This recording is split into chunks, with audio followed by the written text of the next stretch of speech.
স্বাগত দীপ্ত সংবাদে, সাথে আছে আমি কাজী আসিফুজ্জামান। সড়কে বিশৃঙ্খলা ঠেকাতে গণপরিবহনে জিপিএস ব্যবহার বাধ্যতামূলক করেছে সরকার। এই ব্যবস্থা কার্যকর হলে গাড়ির গতিসীমা তদারকি, অতিরিক্ত ভাড়া আদায় রোধ এবং সড়কে যত্রতত্র থামানো সহ অনিয়ম কমবে। এ বিষয়ে সরকারের নির্দেশনা না মানলে যানবাহনের রুট পারমিট বাতিল সহ কঠোর পদক্ষেপ নেওয়ার কথা জানান সংশ্লিষ্টরা। আগামী 1 আগস্ট থেকে দেশের সব গণপরিবহনে জিপিএস ডিভাইস সংযুক্ত করা এবং তা সচল রাখা বাধ্যতামূলক করা হয়েছে। জিপিএস অর্থাৎ গ্লোবাল পজিশনিং সিস্টেম হলো একটি স্যাটেলাইট ভিত্তিক নেভিগেশন প্রযুক্তি, যা মহাকাশে থাকা স্যাটেলাইটের মাধ্যমে ভূপৃষ্ঠের যে কোনো বস্তুর বা ব্যক্তির ভৌগোলিক অবস্থান, দিক, গতি এবং সময় নির্ধারণে কাজ করতে পারে। নিরাপদ সড়ক ও পরিবহন ব্যবস্থাপনা নিশ্চিত করতে Bangladesh road transport authority BRT এর নতুন নির্দেশনা অনুযায়ী যানবাহনের নিবন্ধন ও ফিটনেস নবায়নের জন্য জিপিএস বাধ্যতামূলক করা হয়েছে। থাকাটা বেটার কেন? এটা থাকলে একটা মালিকের সম্পদ জানা থাকলো যে গাড়িটা আমার এখানে আছে, কোম্পানিরও জানা থাকলো যে আমার এই কোম্পানির এই গাড়িটা আমার চলতেছে। এটা অনেক ভালো হবে যে চুরিমুরি করে নিয়ে গেলে জিনিসগুলো আমরা পেয়ে যাবো জিপিএস থাকলে। গণপরিবহনে অনেক সময় যাত্রীরা ভোগান্তিতে পড়েন, নির্যাতনের শিকার হন নারী যাত্রীরা, আবার দুর্ঘটনার পর অনেক সময় ধরাছোঁয়ার বাইরে থাকে সংশ্লিষ্টরা। কিন্তু জিপিএস ব্যবহারে পরিস্থিতি পরিবর্তনের আশা যাত্রীদের। কোথায় গাড়ি অবস্থান করতেছে বা কোথায় এখন বর্তমানে আছে সবকিছু এটা ডিটেলস জানা যাবে। সেক্ষেত্রে এটা নারীদের জন্য অনেক সুবিধা হবে। জনগণ যেমন পাবলিক ট্রান্সপোর্টে যেভাবে চলাফেরা করে অনেকখানি রিস্ক নিয়ে তাদেরকে চলতে হয়, তো এটা যদি জিপিএস ট্র্যাকারের মাধ্যমে যদি সবসময় তদন্ত করা হয় তাহলে অবশ্যই আমরা উপকৃত হব। বিশেষজ্ঞরা বলছেন, শুধু জিপিএস বাধ্যতামূলক করলেই হবে না, রাখতে হবে নিয়মিত তদারকির ব্যবস্থা। ডেটা যদি শেয়ার করা হয় তাহলে যাত্রীও কিন্তু অ্যাপের মাধ্যমে দেখতে পারবে যে তার নেক্সট বাসটা কোথায় আছে, কতক্ষণ লাগতে পারে, তাহলে কিন্তু সে দেখা যায় তার সেভাবে প্ল্যান করতে পারে, ট্রিপ প্ল্যান করতে পারে। ওভারঅল সিকিউরিটি একটা ব্যাপার রয়েছে যে আসলে যাত্রী নিরাপত্তা বলেন, তারপরে ভেহিকেল ফ্লিট ম্যানেজমেন্ট বলেন, সবগুলোতে কিন্তু আমরা একটা ভালো সুবিধা পাবো। ভেহিকেল ট্র্যাকিং সিস্টেমটাও ভিটিএসটা ইউজ করতে পারি, যে কিনা স্পিডটাও মেজার করতে পারে। সেক্ষেত্রে দেখা যাবে যে ওভার স্পিডিং বা রেকলেস ড্রাইভিং যদিও সেটাও কিন্তু আমরা বের করতে পারবো। জিপিএস ব্যবহারের মাধ্যমে সড়কে শৃঙ্খলা ফিরিয়ে আনা সম্ভব হবে বলে মনে করেন বাস মালিক সমিতির এই নেতা। আমরা স্পিড লিমিট করার জন্য অনেক চেষ্টা করছি, কিন্তু সেটা জায়গায় জায়গায় ব্যর্থ হয়, আমরা জানতে পারি না। এটার মাধ্যমে করা যাবে। মোরওভার গাড়িটা কোন রুটে যাচ্ছে, যানজটে আছে কিনা, কোন লোকেশনে চলতেছে, বা মালিকের জ্ঞাতার্থের বাহিরে কোথাও অগোচরে কোথাও চলছে কিনা, অনৈতিকভাবে এটা কোনো রাস্তা ব্যবহার করতেছে কিনা। তাছাড়া এটা লোকেশন জানা, এটা সার্বিকভাবে একটি উপকৃত এবং ভালো দিক দুর্ঘটনা কমানো এবং শৃঙ্খলায়নের ক্ষেত্রে। সরকারি নির্দেশনা মেনে জিপিএস সংযুক্ত না করলে বা সচল না রাখলে নেওয়া হবে আইনগত ব্যবস্থা। দিলশা দানি, দীপ্ত সংবাদ, ঢাকা।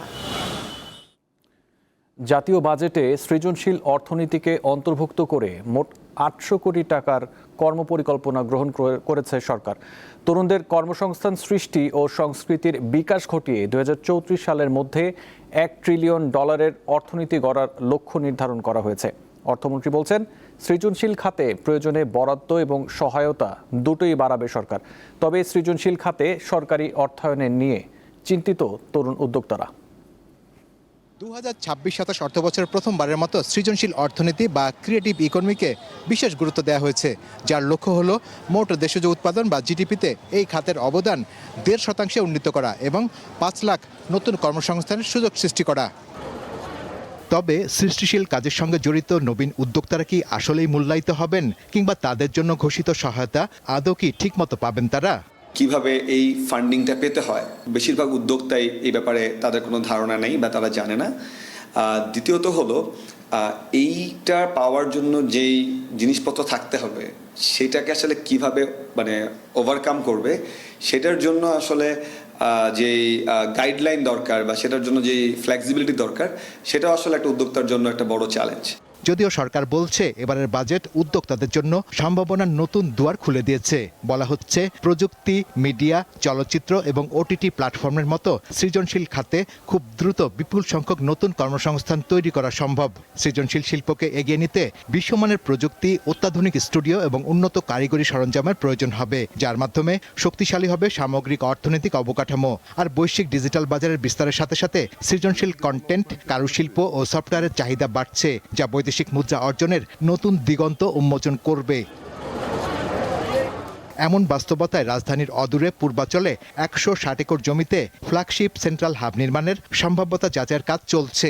ক্রিয়েটেড ইন বাংলাদেশ নামে একটি জাতীয় ব্র্যান্ড চালুর উদ্যোগ নেওয়া হয়েছে, যা দেশীয় শিল্প ও সংস্কৃতিকে আন্তর্জাতিক বাজারে তুলে ধরবে। এছাড়া পেপাল সহ আন্তর্জাতিক পেমেন্ট গেটওয়ে চালুর উদ্যোগ নেওয়া হয়েছে। ক্রিয়েটিভ ইকোনমির কনসেপ্টটা নিয়েছি। এখানে বহু লোক তাদের জীবনযাত্রার মানের উন্নয়ন হবে, তারা আরও লোক এমপ্লয় করবে। একটা হচ্ছে আমরা কোনোদিন স্পোর্টসকে ইকোনমি হিসেবে দেখি না। Sports is a big economy. বিশ্লেষকরা বলছেন, কর্মসংস্থান তৈরি ও সামগ্রিক অর্থনীতিতে গতি সঞ্চার করতে চাইলে সৃজনশীল খাতে তরুণদের অংশগ্রহণ বাড়ানোর বিকল্প নেই। স্থবিরতা কাটিয়ে ওঠার জন্য আমরা একটা বিকল্প চিন্তা দরকার। এই বিকল্প চিন্তা থেকে আসলে সৃজনশীল অর্থনীতি কথাটা আসছে। যদি ইনোভেটিভ কিছু আইডিয়া না আসে, তাহলে আপনার এখানে বিনিয়োগ আসবে না।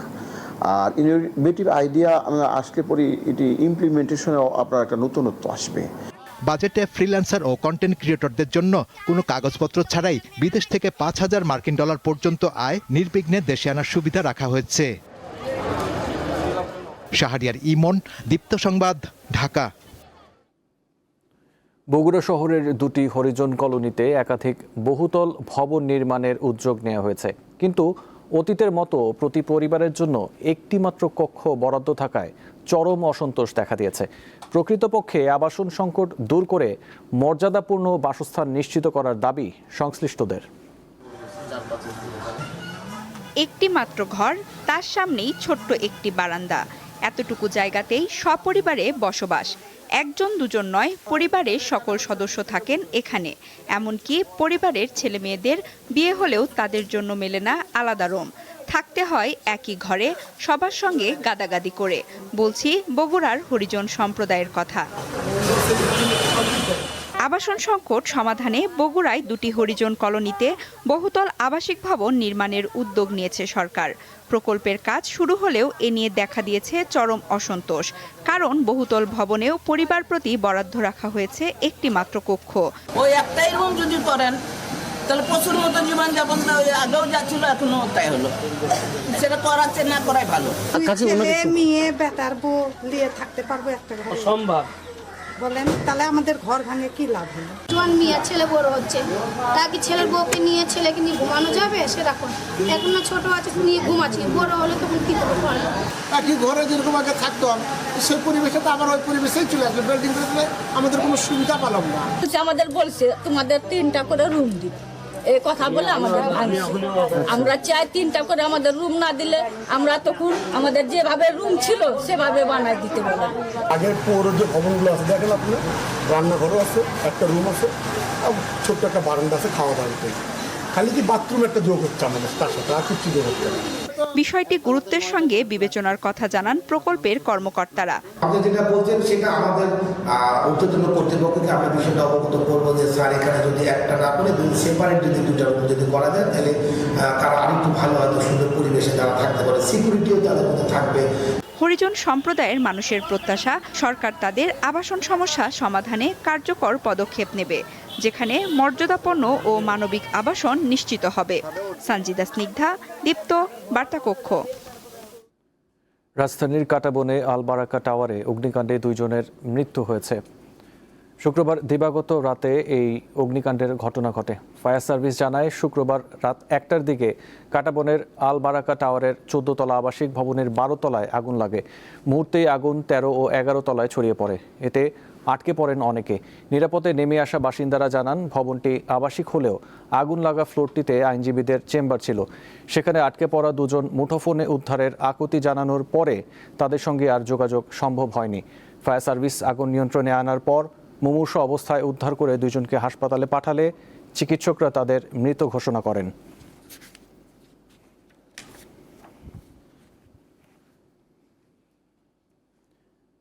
কিশোরগঞ্জের আলোচিত পাগলা মসজিদের চলছে দান বাক্সের টাকা গণনা কার্যক্রম। দীর্ঘ 6 মাস পর শনিবার সকালে দান বাক্সগুলো খোলা হয়। অতিরিক্ত জেলা ম্যাজিস্ট্রেট ও দান বাক্স খোলা কমিটির আহ্বায়ক মোহাম্মদ এরশাদুল আহমেদের তত্ত্বাবধানে জেলা প্রশাসক সোহানা নাসরিন ও অতিরিক্ত পুলিশ সুপার নাজমুস সাকিব খানের উপস্থিতিতে দান বাক্স খোলার কাজ শুরু হচ্ছে। ধারণা করা হচ্ছে অতীতের সব রেকর্ড ছাড়িয়ে যেতে পারে এবার। 13টি দান বাক্স খুলে এবার পাওয়া গেছে 43 বস্তা টাকা। টাকা গণনায় অংশ নেন পাগলা মসজিদ সংলগ্ন মাদ্রাসা ছাত্র, মসজিদের স্টাফ, রূপালী ব্যাংকের 100 জন কর্মকর্তা সহ আইন শৃঙ্খলা বাহিনীর সদস্যরা। এছাড়াও দান বাক্স খোলার খবর শুনে মসজিদের আশপাশে ভিড় করেন উৎসুক মানুষ।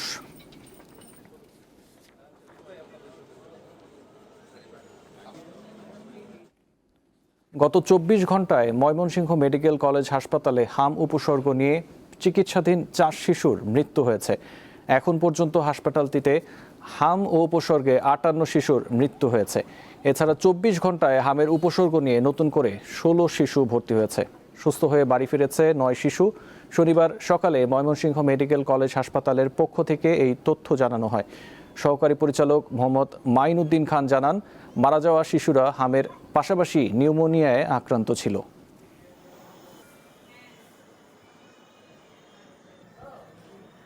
ইতালির রাজধানী রোমের অরেলিও এলাকায় বাংলাদেশি এক পরিবারের 3 জনকে হত্যার অভিযোগ উঠেছে। শুক্রবার ইতালির স্থানীয় সময় রাত প্রায় 9টার দিকে এই ঘটনা ঘটে। নিহতের মধ্যে এক দম্পতি ও তাদের শিশুকন্যা রয়েছে। স্থানীয় পুলিশ জানিয়েছে তাদেরকে ধারালো অস্ত্র দিয়ে হত্যা করা হয়েছে।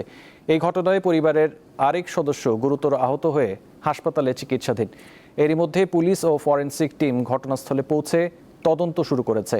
নিহতদের গ্রামের বাড়ি নোয়াখালী কোম্পানিগঞ্জ উপজেলায়।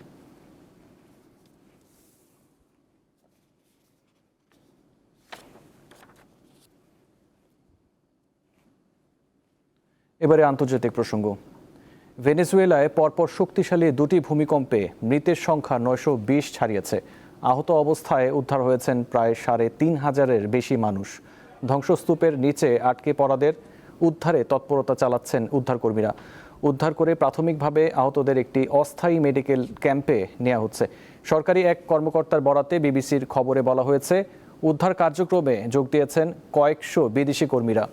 বুধবার স্থানীয় সময় সন্ধ্যায় প্রথমে 7.2 মাত্রার একটি কম্পন এবং এর কয়েক সেকেন্ড পরই 7.5 মাত্রার আরও একটি শক্তিশালী ভূমিকম্প অনুভূত হয়।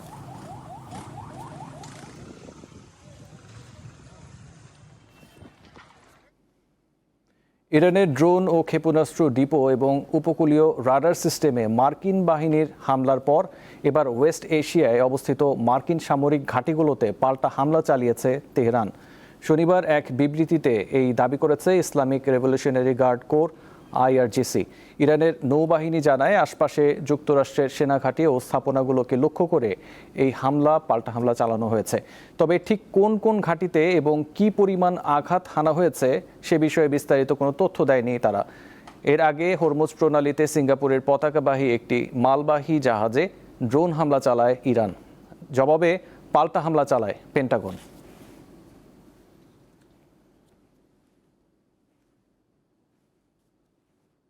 2026 ফিফা বিশ্ব মঞ্চে গ্রুপ আই এর শীর্ষস্থান নির্ধারণী লড়াইয়ে নরওয়েকে 4-1 গোলের বিশাল ব্যবধানে গুড়িয়ে দিয়েছে ফ্রান্স।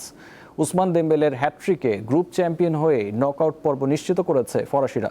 এছাড়া গ্রুপ পর্বে নিজেদের শেষ ম্যাচে উরুগুয়ের বিপক্ষে 1-0 গোলে জয়ে শেষ 32-এ জায়গা করে নিয়েছে স্পেন। বিশ্বকাপের আই গ্রুপের চূড়ান্ত লড়াইয়ে দাপটে জয় তুলে নিয়েছে ফ্রান্স। ওসমান দেম্বেলের রূপকথার মতো হ্যাটট্রিকে নরওয়েকে 4-1 গোলে হারিয়ে গ্রুপ চ্যাম্পিয়ন হিসেবেই নকআউট পর্বে নাম লিখিয়েছে দিদিয়ের দেশমের শিষ্যরা। বস্টন স্টেডিয়ামে ম্যাচের শুরু থেকেই নরওয়ের রক্ষণভাগকে নিয়ে রীতিমতো ছেলেখেলা করেন ওসমান দেম্বেলে।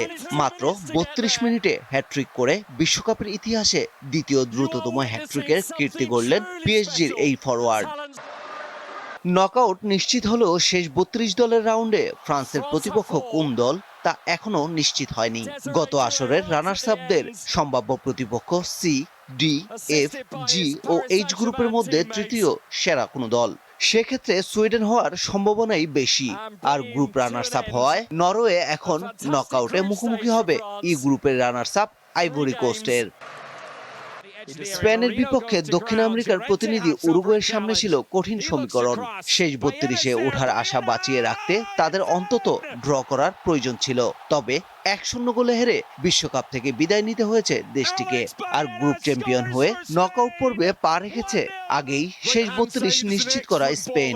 মূলত উরুগুয়ের বিপক্ষে ম্যাচের 32 মিনিটে এগিয়ে যায় স্পেন, গোল করেন অ্যালেক্স বায়েনা।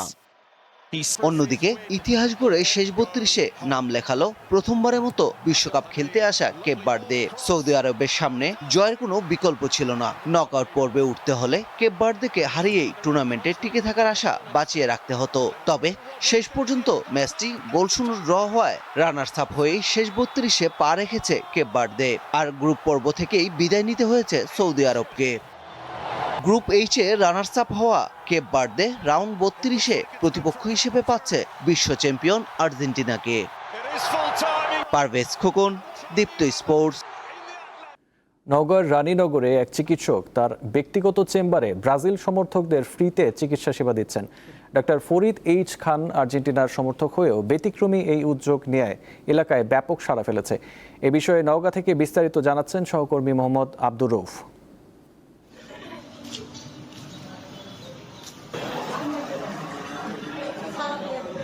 বিশ্বকাপ ফুটবল উপলক্ষে বিভিন্ন ফুটবল প্রেমী সমর্থকরা বিভিন্ন ধরনের ব্যতিক্রমী কর্মকাণ্ড করে আসছে।